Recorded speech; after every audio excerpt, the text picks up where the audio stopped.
નમસ્કાર વિદ્યાર્થી મિત્રો, હું મિતેશ રાજપૂત સ્વાગત કરું છું આપનું અભ્યમના યુટ્યુબ ચેનલમાં। વિદ્યાર્થી મિત્રો, આ લેક્ચરમાં આપણે આ સમજવાનું છે કે આવનારી જે આરએફઓની એક્ઝામ છે, લાઇકવાઇઝ આપને ખબર હોય તો હે ને 4th એપ્રિલના રોજ રાઈટ 4/4/2021 આરએફઓની એક્ઝામ શેડ્યુલ છે। અને એ આરએફઓની એક્ઝામનું જો આપ સિલેબસ જોશો તો જે સિલેબસ છે કમ્પ્લીટલી જીપીએસસી ક્લાસ 1-2 જે સિલેબસ છે રાઈટ એને ફોલો કરે છે। જે પેટર્ન છે એક્ઝામની એ બી એને જ ફોલો કરે છે કે બે પેપર હશે, 200 માર્કના પેપર 1 અને પેપર 2। અને પેપર 1 માં આ રીતે આપણા બંધારણ છે, હિસ્ટ્રી છે, કલ્ચર છે, મેથ એન્ડ રિઝનિંગ છે, આવા સબ્જેક્ટ। અને પેપર 2 માં આપ જોશો તો ઇકોનોમિક્સ છે, સાયન્સ ટેક છે, જીઓગ્રાફી છે, કરંટ અફેર્સ છે, આ સબ્જેક્ટ। પણ એની સાથે સાથે આપ જોશો કે એક પાંચમો સબ્જેક્ટ બી આપને દેખાશે આરએફઓના પેપર 2 માં, એ છે એન્વાયરમેન્ટ એન્ડ ફોરેસ્ટ્રી। અને એ એન્વાયરમેન્ટ એન્ડ ફોરેસ્ટ્રીમાં આપ જોશો તો ટોટલ 10 ટોપિક છે। હવે આ જે 10 ટોપિક છે રાઈટ એને કેવી રીતે પ્રિપેર કરવાનું છે અને એનું કેટલું વેટેજ બની શકે છે, આપને આરએફઓની પ્રિલિમ એક્ઝામ કાઢવામાં આ એન્વાયરમેન્ટનું સેક્શન છે કેટલું મહત્વનું ભાગ ભજવી શકે છે, એની જ આપણે થોડી ચર્ચા કરવાની છે। તો મિત્રો બેઝિકલી જેમ કે આપ એક્ઝામનું નામ જાણો છો કે ભાઈ આરએફઓની એક્ઝામ છે, રેન્જ ફોરેસ્ટ ઓફિસરની એક્ઝામ છે, તો બટ ઓબ્વિયસ છે એન્વાયરમેન્ટ એન્ડ ફોરેસ્ટને લગતા ક્વેશ્ચન લોકો પૂછવાના છે રાઈટ। એના માટે એ લોકોએ આખું એક સેક્શન મૂક્યો છે। અને જનરલી શું હોય કે 200 માર્કનું પેપર હોય તો લાઈક તમે જીપીએસસીમાં જોયું હતું તો 50-50 માર્ક એક સેક્શન એ લોકોએ આપ્યા હતા, એકદમ ઇક્વલી ડિવાઈડ કર્યો હતો। તો અહીંયા આપ જોશો તો પેપર 2 માં ટોટલ એમ તો 5 સેક્શન થઈ રહ્યા છે હે ને, કેમ કે એન્વાયરમેન્ટ ફોરેસ્ટ એક આપણું નવું સેક્શન બની રહ્યો છે। તો 40 ક્વેશ્ચનનો આ રીતે તો વેટેજ બને છે કે ભાઈ એન્વાયરમેન્ટ એન્ડ ફોરેસ્ટ્રીનું 40 ક્વેશ્ચન ઇકોનોમિક્સના, 40 ક્વેશ્ચન સાયન્સ એન્ડ ટેકનોલોજીના, સાથે સાથે 40 ક્વેશ્ચન કરંટ અફેર્સના અને 40 ક્વેશ્ચન જીઓગ્રાફીના। બટ જો આપ લોજિકલી એ સિલેબસને જોશો તો એ સિલેબસમાં આપ જો કે સાયન્સ એન્ડ ટોપિકમાં બી જે લાસ્ટ ટોપિક છે 5 ટોપિકમાંનો લાસ્ટ ટોપિક એ એન્વાયરમેન્ટનો ટોપિક છે। ઇવન જીઓગ્રાફી છે, જીઓગ્રાફીમાં બી 2 ટોપિક શું છે એન્વાયરમેન્ટના ટોપિક છે। તો જીઓગ્રાફી છે, સાયન્સ એન્ડ ટેકનોલોજી છે, એમાં બી પહેલાથી એન્વાયરમેન્ટ છે અને એન્વાયરમેન્ટનું આખું એક અલગ સેક્શન જ છે। તો જે મેક્સિમમ ક્વેશ્ચન જીઓગ્રાફીમાં બી થશે ને એ ક્યાંક ને ક્યાંક આપણે જે એન્વાયરમેન્ટ છે એન્વાયરમેન્ટથી ક્રોસ થતા ક્વેશ્ચન થશે। જેમ કે આ વખતે બી આપણે જીપીએસસીની એક્ઝામ આપી હોય તો આપણે જોયું હશે કે n નંબર ઓફ જંગલ વિશે લોકોએ ક્વેશ્ચન પૂછ્યા છે અને એન્વાયરમેન્ટલ પ્રોબ્લેમથી લઈને ક્વેશ્ચન પૂછ્યા છે ને, ભલે એવલાન્ચ જેવા ક્વેશ્ચન આપણે આજે દેખાયા છે।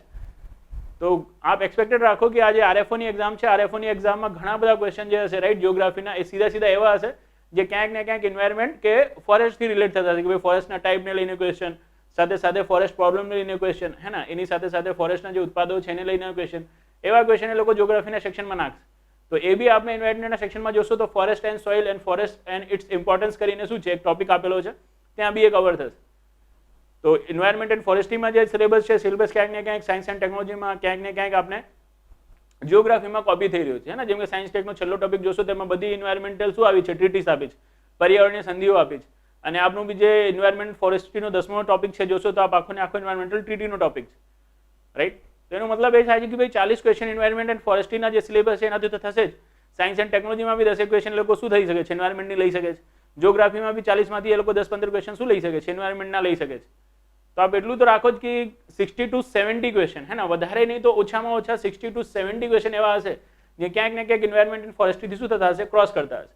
અને આ જે ક્વેશ્ચન હશે ને એવા ક્વેશ્ચન હશે જે એકદમ નવા હશે આપના માટે, જે લોકો જીપીએસસીની પ્રિપરેશન કરી રહ્યા છે એ લોકો માટે શું હશે, ઇકોનોમિક્સ છે, સાયન્સ એન્ડ ટેક છે, જીઓગ્રાફી છે હે ને, સાથે સાથે ઇતિહાસ છે, કલ્ચર છે, બંધારણ છે, બધું તો કોમન હશે। આપ એનાથી જુદા પડશો ક્યારે, તો આપ એનાથી જુદા પડશો ત્યારે જ્યારે આપ જે એન્વાયરમેન્ટના ક્વેશ્ચન છે એને સોલ્વ કરી આવજો હે ને। કેમ કે એમાં તમે જોશો તો ખાસ કરીને એન્વાયરમેન્ટલ મેનેજમેન્ટ છે, સાથે સાથે વાઇલ્ડ લાઈફ મેનેજમેન્ટ છે, આવા બધા જે ટોપિક છે ને એને લોકો સેગ્રીગેટલી પ્રિપેર નથી કરવાના। અને આપ જો સેગ્રીગેટલી એને પ્રિપેર કરી ગયા અને આપે જો એક્ઝામમાં શું કરી દીધા, એને ક્વેશ્ચન શું કરી દીધા, સાચા કરી દીધા, તો આપ આટલું માનીને ચાલો કે એ જ આપને શું આપી દેશે, બીજાથી એ જ આપી દેશે। અને લિમિટેડ નંબર ઓફ વેકેન્સી છે, 40 વેકેન્સી રાઈટ। તો પ્રિલિમમાં બી શું થશે, બહુ બધા લોકો તો પાસ નહીં થાય, ઓછા જ પાસ થશે। તો જે કટ ઓફ છે કટ ઓફ થોડી હાયર સાઇડ રહેશે, અને જો હાયર સાઇડ રહેશે તો આપણે શું કરવું પડશે, સારું એવું સ્કોર કરવું પડશે। અને અત્યારે આપ જોઈ શકો છો રાઈટ કે કલ્ચરમાં હિસ્ટ્રીમાં જે રીતના એ લોકો ક્વેશ્ચન પૂછી રહ્યા છે, તો એમાં જો આપ બિલીવ કરતા હો કે મારું જીપીએસસી સ્ટ્રોંગ છે, તમારું હિસ્ટ્રી કલ્ચરથી હું શું કરીશ, સ્કોર કરીશ, તો એ બધું મિથ છે, એ બધું ભૂલી જાઓ જીવનમાં। સ્કોર થશે તો પેપર 2 માં જ થશે ને, પેપર 2 માં જે સ્કોર કરવા સબ્જેક્ટ છે ઇકોનોમિક્સ, સાયન્સ ટેક, એ તો છે જ। ઇકોનોમિક્સ, સાયન્સ ટેકના આપણા જે મોડ્યુલ બનાવ્યા છે આપણે ખબર હોય તો મૂક્યું છે, એમાં જોશો ઘણા બધા ક્વેશ્ચન આપણે પૂછાયા બી છે હે ને। એનું આપણે જે થોડી લિંક છે, લિંક બી મૂકી હતી કે કયા કયા ક્વેશ્ચન પૂછાયા છે, સમયના અભાવના કારણે બધા ક્વેશ્ચનની લિંક તો નહીં મૂકી શક્યા આપણે, બટ એ છે કે ભાઈ ઇકોનોમિક્સ એન્ડ સાયન્સ ટેક છે એનાથી ઘણા બધા ક્વેશ્ચન ક્રોસ થઈ શકે છે આપના, જો આપણે જીપીએસસીની પ્રિપરેશન સારી રીતે કરી હોય તો।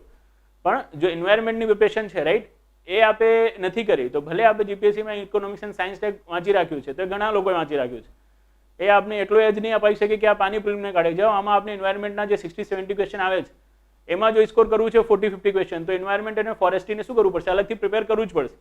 જીપીએસસીમાં આપ જે ખાલી પ્રિપેર કરો છો ને ખાલી એન્વાયરમેન્ટલ ટ્રીટીસ કરી દો છો, એક જ ટોપિક એ લોકો આપે છે, હે ને. જેમ કે આ વખતે બી એમને ક્વેશ્ચન પૂછ્યું તો સીધું નાગોયા પ્રોટોકોલથી પૂછ્યું છે, રાઈટ. રિયો ડી જેનેરો જે સમિટ છે ને એજેન્ડા 21 થી પૂછ્યો છે, તો એન્વાયરમેન્ટલ સમિટથી જ ક્વેશ્ચન પૂછ્યા છે. બીજા બધા એન્વાયરમેન્ટલ કોન્સેપ્ટથી ક્વેશ્ચન નથી પૂછ્યું, પણ આમાં ઘણા બધા એન્વાયરમેન્ટલ કોન્સેપ્ટથી ક્વેશ્ચન, ફોરેસ્ટથી ક્વેશ્ચન થઈ શકશે. અને ઘણા બધા સ્ટુડન્ટ્સ, રાઈટ, જીપીએસસી પ્રી આપ્યા પછી આપણને પૂછતા હતા કે સર આટલા શોર્ટ ટાઈમ ઓફ સ્પાનમાં અમે એન્વાયરમેન્ટની જે પ્રિપરેશન છે પ્રિપેરેશન કેવી રીતે કરી શકીશું, એના બુક સોર્સ પૂછતા હતા. તો બુક સોર્સ આપણે કીધા તો મેક્સિમમ, હે ને, આપ મિનિમમ, નોટ મેક્સિમમ, મિનિમમ બી આપ ટ્રાય કરો ને આને સિલેબસને બુકથી કવર કરવા માટે, તો 5 બુક ઓછામાં ઓછી લેવી પડે. એક તો ઇન્ડિયન ફોરેસ્ટ સર્વે રિપોર્ટ લેવું પડે આપને, બરાબર છે. એમાં વન કયા રાજ્યમાં વધારે છે, કયા રાજ્યમાં ઓછા છે, કયા રાજ્યમાં કયા પ્રકારના વન વધારે છે, એ બધા ડેટા કાઢવા પડે. પછી ગુજરાત છે તો ગુજરાતની સ્પેસિફિક જે આપનું એન્વાયરમેન્ટ એન્ડ ફોરેસ્ટ છે, રાઈટ, એને કરવા માટે ગંથરીમાં બોર્ડની શું આવે છે, પુસ્તક આવે છે, એ કરવી પડે આપને. એન્વાયરમેન્ટ અને ઇકોલોજી કરવા માટે શું કરવું પડે આપણે, કે સિદ્ધાર્થની બુક આવે છે, એ કરવું પડે. અને જે આપણે એન્વાયરમેન્ટલ પોલ્યુશન છે, વાઇલ્ડ લાઈફ મેનેજમેન્ટ છે, હે ને, આ બધાને લઈને જે ટોપિક બની રહ્યા છે, એ જો આપણે કરવું હોય તો પી રવિ અગ્રહારીની શું આવે છે, એન્વાયરમેન્ટલ સાયન્સની બુક આવે છે, એ કરવી પડે. બટ ઓબ્વિયસ છે આપણે આખા વર્ષમાં 5 બુક નહીં વાંચતા, તો આ 10 દિવસમાં તો ક્યાંથી 5 બુક વાંચી શકીશું. તો એના જ માટે આપણે શું કર્યું છે કે આ 5 જે બુક છે, હે ને, એ 5 બુકના કક્ષને લઈને જ્યાંથી શું થઈ શકે છે, ક્વેશ્ચન બની શકે છે, એવા બધા સેક્શનને લઈને સિલેબસના બધા ટોપિકને, રાઈટ, આવરી લઈને એક કોર્સ ડિઝાઇન આપણા માટે કર્યો છે. જે કોર્સનું જે, રાઈટ, શેડ્યુલ છે થોડું આ રીતનું છે કે ભાઈ આપણું આ જે કોર્સ છે, રાઈટ, 25 માર્ચથી બિગિન થઈ જશે. અને કયા લેક્ચર કયા દિવસે આપણે મળશે એનું આખે આપણે શું આપી દીધું છે, લિસ્ટ આપી દીધું છે. 31 માર્ચના રોજ શું થઈ જશે, આપણો સિલેબસ પૂરો થઈ જશે. તો બી આપની પાસે શું હશે, 3 દિવસ હશે કે ફરીથી શું કરી શકો છો, એક વખત સિલેબસ જોઈ શકો છો. આપને 31 માર્ચે શું થાય છે, અહીંયા સિલેબસ પૂરું થાય છે, તો ફરીથી આપણે એને જોવાની જરૂર બી નહીં પડે, કેમ કે રોજે રોજ જે લેક્ચર આવી રહ્યા છે, બટ ઓબ્વિયસ છે સવારે આવશે તો આપ શું કરશો, અને સવારે જ જોઈ જશો, હે ને. 2-2.5 કલાકમાં શું કરશો, આપણે આરામથી જોઈ જશો, એની નોટ્સ બનાવી લેશો અને એ જ ના એ દિવસે એને પ્રિપેર કરી લેશો, રાઈટ. અને આ જે આપણા લેક્ચર્સ છે, આ લેક્ચર્સમાં આપણે બધા સિલેબસના ટોપિકને આવરી લીધા છે. બહુ સ્માર્ટલી વર્ક કર્યો છે આપણે, રાઈટ. ટ્રાય કર્યું છે કે ભાઈ ઓછા ટાઈમ ઓફ સ્પાનમાં શું કરીએ, આપણે જે મેક્સિમમ કન્ટેન્ટ છે મેક્સિમમ કન્ટેન્ટ પ્રોવાઈડ કરીએ. કેમ કે આપની પાસે એટલો સમય છે બી નહીં કે આપણે શું કરીએ 100 કલાકનું લેક્ચર ડિઝાઇન કરીએ અને આપ એને જોઈ શકો, હે ને. આપ અહીંયા કલાક ઉપર નથી, ખાસ કરીને જે આઉટપુટ છે એના ઉપર ફોકસ કરજો, રાઈટ. કે ભાઈ જે આપણે લેક્ચર્સ આપણે પ્રોવાઈડ કર્યા છે એમાં બધા ટોપિક કવર થઈ જાય છે કે નહીં, અને બધા ટોપિકમાં જે ક્વેશ્ચન બની શકે છે, ક્વેશ્ચનના એંગલ આપણે સમજાઈ જાય છે કે નહીં. જો એ થઈ જાય છે that is more than enough, right. તો આ 25 થી લઈને 31 માર્ચ સુધીનું શું છે આપણું આ પ્લાનિંગ છે, એન્વાયરમેન્ટ અને ફોરેસ્ટ્રી, રાઈટ. આ મોડ્યુલ આખું ને આખું આપણે માટે શું કરીએ છીએ, તમારા માટે ઓપન કરીએ છીએ આજથી. અભિયમ લાઈવ, રાઈટ, એ એપ્લિકેશન છે. અભિયમ લાઈવ એપ્લિકેશન પ્લે સ્ટોર ઉપર અવેલેબલ છે. આ પ્લે સ્ટોરમાં જઈને ડાઉનલોડ કરો. જે રીતે આપ એને ડાઉનલોડ કરશો તો આપને એ આપનું ઈમેલ આઈડી અને પાસવર્ડ માંગશે. આપ ઈમેલ આઈડી નાખો, તમારો પાસવર્ડ તમે તમારી મરજી મુજબ નાખી શકો છો. એમાં નાખીને શું કરજો, આપ એમાં લોગિન કરી દેજો. જેવી રીતે લોગિન કરશો આપ તો જે બી બેચો અમારી ચાલી રહી છે બધા બેચોનું શું મળશે, આપની લિસ્ટ મળશે. અને ત્યાં જ આપને, right, RFO GPSC exam, right, એને લઈને શું મળશે, એક મોડ્યુલ મળશે. અને એ મોડ્યુલને આપણે શું કરવાનું રહેશે, પરચેસ કરવાનું રહેશે. આની જે પ્રાઇસ છે, જે ફીસ છે, આપ 999 રૂપીસ છે, રાઈટ. તો 999 રૂપિયાની ફીસ છે અને 999 રૂપિયા શું કરશો, આપ પે કરશો, રાઈટ. રેઝર પે ગેટવે છે તો એમાં બધું પેટીએમ, ફોનપે, વોનપે બધાથી શું કરી શકો છો, આપ પેમેન્ટ કરી શકો છો. અને જેવી રીતે 999 રૂપિયા આપ પે કરશો, આ બેચ આપની એક્ટિવેટ થઈ જશે. અને જે બધા લેક્ચર છે બધા લેક્ચર શેડ્યુલ વાઇઝ આપને મળવા લાગશે, બરાબર છે. આ બધા લેક્ચર શેડ્યુલ વાઇઝ આવશે જ. મીન વાઇલ, હે ને, જેમ કે 3 દિવસ થઈ જાય પછી 3-4 દિવસ, તો ચોથા દિવસે કે ત્રીજા દિવસ પછી, બરાબર ને, કે ચોથા દિવસ પછી આપણે એક લાઈવ સેક્શન ગોઠવીશું કે ભાઈ આમાં જે બી અત્યારે આપણે ચલાવી દીધું છે એમાં જે આપણું ડાઉટ છે, જે ક્વેરી છે, એ ક્વેરી સોલ્યુશન માટે. અને આખો જ્યારે સિલેબસ પતી જશે તો એના માટે બી શું હશે, આપણું એક જે લાઈવ સેશન છે, લાઈવ સેશન હશે ક્વેરી સોલ્વિંગ, મતલબ ડાઉટ સોલ્વિંગ માટે. આપના જો કોઈ ડાઉટ હોય તો આપણે શું કરી શકીએ, એમાં સોલ્વ કરી શકીએ. એમ તો આ રીતે આપણે ટ્રાય કર્યું છે કે આપણા જીવનમાં શું ના થાય, કોઈ ડાઉટ ના થાય. પણ જો ડાઉટ ઇન કેસ થાય બી છે તો અદરવાઇઝ જો ડાઉટ નહીં બી થતો તો બી વખત આપણે લાઈવ મળીશું, જીવનમાં ચર્ચાઓ કરીશું તો થોડું તમારું કોન્ફિડન્સ વધશે, રાઈટ.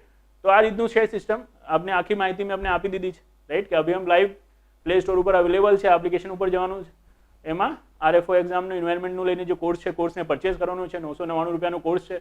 વેલિડિટી આની એક્ઝામ સુધીની છે. જેટલી વખત જોવું હોય આપ શું કરી શકો છો, એટલી વખત, રાઈટ, આ લેક્ચર્સને જોઈ શકો છો, રાઈટ. જો આપને પ્રિલિમ પાસ કરવી છે અને એન્વાયરમેન્ટમાં સારો સ્કોર કરવો છે તો આ આપના માટેનો એક બુસ્ટર ડોઝ બની રહેશે, રાઈટ, એવું મને લાગે છે. કેમ કે જ્યાં સુધી મેં એક્ઝામને જોયું છે પ્રિલિમમાં, તો પ્રિલિમમાં જે ખેલ હોય છે ને એ 1-2 માર્ક્સનો હોય છે. 1-2 માર્ક્સ વધારે આવી જાય તો આપ ક્વોલિફાય, 1-2 માર્ક્સ ઓછા આવી જાય તો જીવનમાં આપ ડિસ્ક્વોલિફાય. અને અહીંયા environment and forest right A 1-2 mark નથી, એ 50 to 60 માર્કનો વેટેજ ધરાવી રહ્યો છે. તો એક મેજર સેક્શન છે અને એવો સેક્શન છે જે આપણે શું કરશે, બીજાથી જુદું પાડશે. હે ને, આપણે આટલી બધી પ્રિપરેશન કરી છે તો બટ ઓબ્વિયસ છે કે આપણે શું કર્યું હશે, જે આરએફઓ છે આરએફઓને બી પોતાના રેન્જમાં લીધું હશે. તો જો આપ એને રેન્જમાં લાવવા માંગો છો તો આપ આ સેક્શન છે આને ઇગ્નોર નથી કરી શકતા અને આટલા શોર્ટ ટાઈમમાં બુક્સથી પ્રિપેર બી નહીં કરી શકતા. જો આપણે કરવું હોય તો આપણે બુક્સ તમને કહી જ દીધી છે. ઘણા બધા લોકો શંકર આઈએસ ખાલી રટતા હોય છે પણ ક્યારેક શંકર આઈએસને ખોલીને જોતા નથી. એ ખાલી શું છે, એન્વાયરમેન્ટને લઈને શું છે પુસ્તક છે, હે ને, ફોરેસ્ટ્રીને કવર નથી કરતું, બરાબર ને. તો ખાલી એન્વાયરમેન્ટનો જે ટ્રીટીવીટીનો સેક્શન છે એ સેક્શન કવર થઈ જશે, પોલ્યુશનવાળો સેક્શન કવર થઈ જશે, બાકી એક બી ટોપિક એમાં કવર નહીં થાય. તો એની સાથે સાથે જે મેં તમને બીજા રિપોર્ટ્સ કીધા છે અને જે બુક્સ કીધું છે એને બી આપણે શું કરવું પડશે, જોવું પડશે. અને જો આપણે બધું નહીં જોઈ શકતા તો આપણે આને જોવું પડશે, હે ને. આને જોઈ લેશો તો બી આપનું કામ થઈ જશે. અને જોઈને આપ નોટ્સ બનાવી લેશો તો that is more than enough.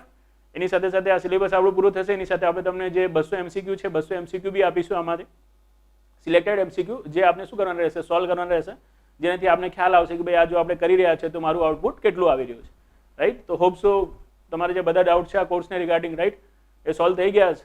અને જો આપણે શું કરવું હશે, અને જોડાવાનું હશે કે નથી જોડાવાનું હશે આપણે નક્કી કરી લીધું હશે. તો જે બી આપણે નક્કી કર્યું હોય એમાં કોઈ ફરક નથી પડતો આપણને.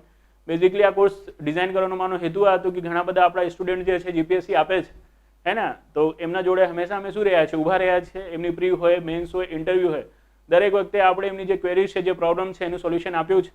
આરએફઓની એક્ઝામમાં એ લોકોનો પ્રોબ્લેમ આવ્યો તો એન્વાયરમેન્ટનો ઘણા બધા છોકરાએ કીધું કે સર એન્વાયરમેન્ટને કેવી રીતે પ્રિપેર કરીએ. તો સ્પેશિયલ એ લોકો માટે અમે શું કર્યું છે, આ જે એન્વાયરમેન્ટ છે એન્વાયરમેન્ટને લોન્ચ કર્યું છે કે ભાઈ, હે ને, આ ઇકોનોમિક વાયબલ નથી. એ આપને બી ખબર છે, મને બી ખબર છે કે 1000 રૂપીસમાં તો બટ ઓબ્વિયસ છે. અને એ બી શું છે, એક પર્ટિક્યુલર એક્ઝામ માટેનો કોર્સ છે, હે ને. જો આ આરએફઓની એક્ઝામ પૂરી થઈ ગઈ પછી આ કોર્સનું તમારું કામ નથી. બાકી ઇકોનોમિક સાયન્સ ટેક છે તો આપણે શું કરી શકીએ છીએ, બધા એક્ઝામમાં યુઝ કરી શકીએ છીએ. પણ તો બી આ કોર્સ મારું ડિઝાઇન કરવાનું કારણ જ આ છે કેમ કે, હે ને, પ્રોફિટ લોસ એ વસ્તુને બાજુમાં છોડીને જે સ્ટુડન્ટનું શું છે પડખે ઉભા રહેવાનું કાર્ય છે આપણે હંમેશા દ્વારા કરવામાં આવ્યો છે, રાઈટ. એમની કોઈ બી પ્રોબ્લેમ હશે તો આપ કોઈ ના કોઈ સોલ્યુશન આપણા દ્વારા તો તમને મળશે જ મળશે. થઈ શકે છે સોલ્યુશન આપને ગમે કે ના ગમે, પણ હંમેશા હું એવું ટ્રાય કરું છું કે આપણે શું કરીએ, જે બી ઇનપુટ આપણી પાસે છે એ ઇનપુટથી છોકરાઓને હેલ્પ કરવાનો ટ્રાય કરીએ કે એક્ઝામ શું કરી શકે, પાસ કરી શકે. તો એન્વાયરમેન્ટ જો આપનું પ્રોબ્લેમ છે તો આ એનું સોલ્યુશન છે, રાઈટ. જો આપને ગમતું હોય તો આ વિષયને શું કરી શકો છો, આપ સબસ્ક્રાઇબ કરી શકો છો. આને રિલેટેડ જો આપને કોઈ ક્વેરી વેરી હોય તો મારું નંબર બી આપ નોંધી રાખો, હે ને, કેમ કે આપ અભ્યામમાં ફોન કરશો તો માઇટ બી એટલું એક્ઝેક્ટ આન્સર નહીં મળે આપને જેટલું એક્ઝેક્ટ આપણે આપી શકીએ છીએ. તો 9978 504 709, હે ને, આપણું નંબર છે 9978 504 709. જો ઇન કેસ આપને કોઈ ક્વેરી વેરી હોય તો આપ શું કરી શકો છો, આ નંબર પર વોટ્સએપ કરી શકો છો, કોલ કરી શકો છો, મેસેજ બી કરી શકો છો, રાઈટ. આપની ક્વેરીનું હું ટ્રાય કરીશ કે સારામાં સારો આન્સર આપું. ઓકે, તો હોપ સો આ બધાને જે ડાઉટ છે ક્લિયર થઈ ગયો હશે, રાઈટ. જે લેક્ચર છે 25ના રોજથી શું થશે, સ્ટાર્ટ થઈ જશે. 25થી ચાલુ કરવાનું કારણ જ આપણું આટલું છે કેમ કે ઓલમોસ્ટ શું થશે 25 સુધી આપણા જે લેક્ચર છે, રાઈટ, એ ઘણા બધા શૂટ થઈ ગયા છે. તો આમાં ક્યારેક બ્રેક ના પડી જાય, હે ને, કેમ કે બહુ ઓછો સમયગાળો છે, આમાં આપણે સમય નહીં લઈ શકતા, લેક્ચર રોકાઈ નહીં શકતું. જે પ્લાનિંગ આપણે આપ્યું છે બહુ વિચારીને આપ્યું છે. આપણે આને 23 તારીખ કે 24 તારીખથી બી શરૂ કરી શકતા હતા, પણ ત્યાં સુધી એટલા બધા લેક્ચર્સ હતા નહીં કે શું થાય, માઇટ બી ક્યારેક આપણે જેમ કે આ આખું છે ને સિલેબસ બહુ સ્ટડી કરવું પડે છે અલગ અલગ બુક્સમાંથી, પછી એની પીપીટી બનાવવી પડે છે, ફરી લેક્ચર લેવું પડે છે, રાઈટ. તો ક્યારેક શું થઈ જાય એમાં વાટ નહીં લાગી એવું નથી, ક્યારેક એમાં વાર લાગી જાય તો આપણે તકલીફ ના થાય. એટલા માટે આપણે 25 થી લીધું કે ભાઈ એક વખત કન્ટિન્યુ થાય તો પછી શું ના થાય, સ્ટોપ ના થાય અને એઝ પર પ્લાન શું થઈ જાય, પૂરો થઈ જાય, બરાબર. એટલા માટે ત્યાંથી છે. તો આપ જે છે કોર્સ છે, રાઈટ, એ અવેલેબલ જ છે. ગમે ત્યારે જઈને આપ શું કરી શકો છો, અભ્યામ લાઈવ જે એપ્લિકેશન છે એમાં જઈને એને પરચેસ કરી શકો છો. ઓકે, બીજા કોઈ આપના કોમેન્ટ હોય કે આપના કોઈ સજેશન હોય કે આપનો કોઈ ડાઉટ હોય તો નીચે જે કોમેન્ટ સેક્શન છે કોમેન્ટ સેક્શનમાં કોમેન્ટ બી કરી શકો છો. આ બધા આવનારી જે આરએફઓની એક્ઝામ છે એને બહુ સારી તૈયારી કરો, ડીવાયએસઓની પ્રિલિમની જે એક્ઝામ છે એની તૈયારી કરો. જે લોકો બંધુઓ આપણા પીએસઆઈ માટે છે, રાઈટ, એ લોકો બહુ જોરદાર શું કરે, પીએસઆઈનું ફિઝિકલનું પ્રિપરેશન કરે. એવી શું કરું છું, એમને શુભેચ્છા પાઠવું છું અને જીવનમાં આપ શું કરો, ઉત્તરોત્તર પ્રગતિ કરતા રહો એવી ભગવાનને કામના કરું છું. Thank you.